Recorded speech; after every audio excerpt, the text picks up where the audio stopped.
Idea software में आज हम सीखेंगे विजुअल कनेक्टर का यूज करना। विजुअल कनेक्टर आपको एनालिसिस टूल में मिलेगा और यहाँ पे आपको रिलेट ग्रुप के अंदर विजुअल कनेक्टर मिलेगा। तो पहले ये समझ लीजिए कि विजुअल कनेक्टर क्या करता है। विजुअल कनेक्टर मल्टीपल डेटाबेसेस के अंदर रिलेशनशिप विजुअलाइज वे में एस्टेब्लिश करता है और उनको आपस में रिलेट करके एक नया डेटाबेस बनाने में मदद करता है। ठीक है, तो आइए हम देखते हैं प्रैक्टिकली ये कैसे होगा। तो अभी हमारे पास यहाँ पर एक डिटेल सेल्स का डेटाबेस है जिसके अंदर हमारे पास invoice number, invoice date, sales representative के नंबर, कस्टमर के number, product code, unit price, quantity और ये सब कॉलम्स अवेलेबल है। ठीक है, अब इसमें इनवॉइस नंबर, इनवॉइस डेट्स यहाँ तक तो ठीक है, लेकिन सेल्स रिप्रेजेंटेटिव का नंबर, कस्टमर का नंबर और प्रोडक्ट का कोड ये अवेलेबल है। हमें इनकी डिटेल्स की भी रिक्वायरमेंट है एक नए डेटाबेस में। तो ये काम कैसे होगा आप देखेंगे। सेल्स रिप्रेजेंटेटिव का डिटेल एक अलग से डेटाबेस में हमारे पास ऑलरेडी अवेलेबल है। इसमें सेल्स रिप्रेजेंटेटिव के नंबर है और उनका नाम, उनका लास्ट नेम, उनका कमीशन का percent, everything is given in this. लेकिन सेकंड टेबल में आप देखेंगे, सेकंड कस्टमर जो डेटाबेस है, इस कस्टमर डेटाबेस में आपके पास कस्टमर का नंबर है, कस्टमर की कंपनी का नाम, उसका फर्स्ट नेम, लास्ट नेम सब अवेलेबल। और ऐसा ही हमारे पास प्रोडक्ट की डिटेल इन्वेंट्री टेबल डेटाबेस में प्रोडक्ट कोड और प्रोडक्ट का डिस्क्रिप्शन अवेलेबल है। लेकिन हम एक ऐसा डेटाबेस बनाना चाहते हैं जिसके अंदर इनका रिलेवेंट, इनका सेल्स रिप्रेजेंटेटिव का नाम भी आ जाए, कस्टमर का नंबर यहाँ से ले लें, उसका नाम भी दिखे और साथ में प्रोडक्ट कोड और प्रोडक्ट का डिस्क्रिप्शन, प्रोडक्ट की डिटेल भी दिखे। लेकिन ये सब अवेलेबल कहाँ पर है? अलग अलग डेटाबेसेस में। अब हमें इन्हें आपस में कनेक्ट करना होगा। तो कनेक्ट करने के लिए हम क्या यूज करेंगे? Visual connector. विजुअल कनेक्टर कैसे यूज करेंगे? आपको एनालिसिस टूल में जाकर विजुअल कनेक्टर पे क्लिक करना है। जैसे आपने क्लिक किया, आपने जो मास्टर टेबल है, जो मेन टेबल जिसके अंदर सारे कोड्स अवेलेबल है, उसको आपको यूज करना है फर्स्ट नंबर। तो लेफ्ट साइड में आप सबसे पहले उसको ही रखिएगा और उसे सिलेक्ट कीजिए। ठीक है, अब इसके बाद आपको क्या करना है, उन तीन जो अदर डेटाबेसेस है उनको भी आपको यहाँ पर विजुअलाइज करना होगा, कनेक्ट करना होगा। तो कनेक्ट करने के लिए आपको कस्टमर की डिटेल लगने वाली है, तो कस्टमर पे क्लिक कर लीजिए। कस्टमर डेटाबेस यहाँ आ जाएगा।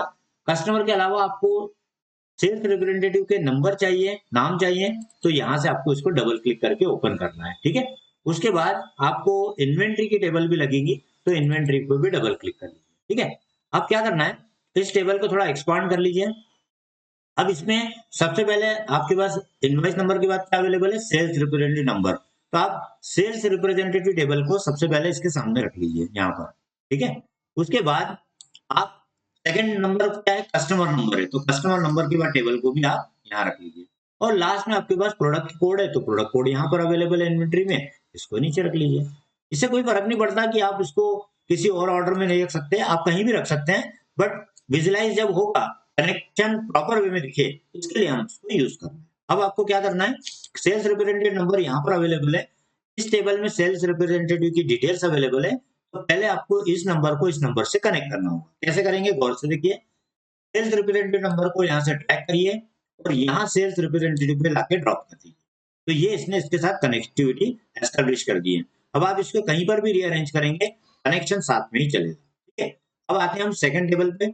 इस टेबल के अंदर कौन सा फील्ड है जो दोनों में कॉमन है? आपको डिटेल सेल्स के अंदर मिल रहा है कस्टमर का नंबर, और कस्टमर का नंबर यहाँ पर भी है। इस कस्टमर नंबर को यहाँ से ड्रैग करिए और इसके टेबल में लाके डेटाबेस में कस्टमर नंबर पे ड्रॉप कर दीजिए। ये इसके साथ इसका आपका विजुअलाइज कनेक्शन हो चुका है। और तीसरा आपको जो है वो प्रोडक्ट कोड, प्रोडक्ट कोड को यहाँ से ड्रैग करिए और इन्वेंट्री डेटाबेस के अंदर प्रोडक्ट कोड से लिंक कर दीजिए। ये हो गया हमारा विजुअल कनेक्टर का काम कंप्लीट। बस इसी तरीके से आपको किसी भी दो या दो से ज्यादा टेबल्स को कनेक्ट करना हो तो आपको मास्टर ट्रांजेक्शंस दोनों टेबल्स को आपस में विजुअलाइज करके कनेक्ट करना होगा। कनेक्ट करने के बाद आपको ओके बटन पे क्लिक करना है। जैसे आपने ओके बटन पे क्लिक किया तो आपसे ये पूछता है कि आप किस तरीके से विजुअल कनेक्टर का यूज करना चाहेंगे। आप मैच ओनली ऑप्शन का यूज करना चाहेंगे। मैचेस ओनली का मतलब है कि जो रिकॉर्ड यहाँ पर अवेलेबल है और यहाँ पर भी अवेलेबल है, केवल उन्हीं को नए डेटाबेस में लेके जाएगा। ठीक है, अगर कुछ डेटा डेटाबेस में यहाँ अवेलेबल है लेकिन उसका डिटेल आपको इन टेबल्स में अवेलेबल नहीं है, तो वो डेटा नए टेबल में नहीं जाएगा। बस सिंपल, आपको मैचेस ओनली का मतलब यही है। और all records in the primary की डेटाबेस एंड ऑल मैचेस बोला आपने, तो इसका मतलब है आपको प्राइमरी के अंदर यानी मेन टेबल के अंदर जितने भी रिकॉर्ड्स होंगे वो सारे उसके अंदर जाएंगे। तो वो आप नहीं चाहेंगे, हम सिर्फ मैचेस को लेना चाहेंगे तो डिफॉल्ट मैचेस को यूज करिए। और फाइल नेम जो बनने वाली इसका नाम ये दे रहा है विजुअल कनेक्टर 1 विस्कॉन 1। आप नाम चेंज करना चाहें तो चेंज कर सकते हैं, ठीक है, और नहीं तो डिफॉल्ट को ओके कर दीजिए।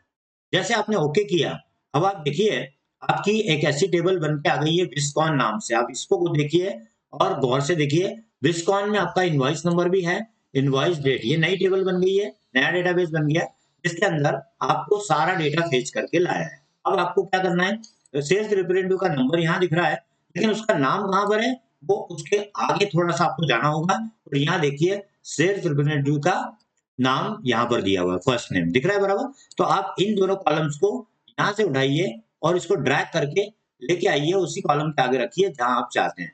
सेल्स रिप्रेजेंटेटिव के नंबर के साथ आप इसको दिखाना चाहते हैं। तो आप देखिए कि जो आपकी आउटपुट फाइल बनी है, आउटपुट डेटाबेस बना है, उसके अंदर रिप्रेजेंटेटिव का नंबर तो आपका से डिटेल सेल से आ रहा है, लेकिन उनका नाम जो है वो कहाँ से लेके आ रहा है, वो आपकी उस टेबल से लेके आ रहा है जिसके अंदर रिप्रेजेंटेटिव का डिटेल अवेलेबल था।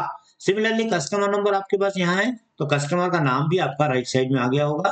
आप कस्टमर का नाम उठा कर लाना चाहते हैं, जैसे कस्टमर का कंपनी का नाम लाना चाहते हैं तो इसको उठाइए और कस्टमर नंबर के साथ में रख दीजिए, ठीक है। तो इस तरीके से आप रीअरेंज कर लीजिए उनको, जहां पर भी आप विजुलाइज करना चाहें वहां पर लाके रख दीजिए।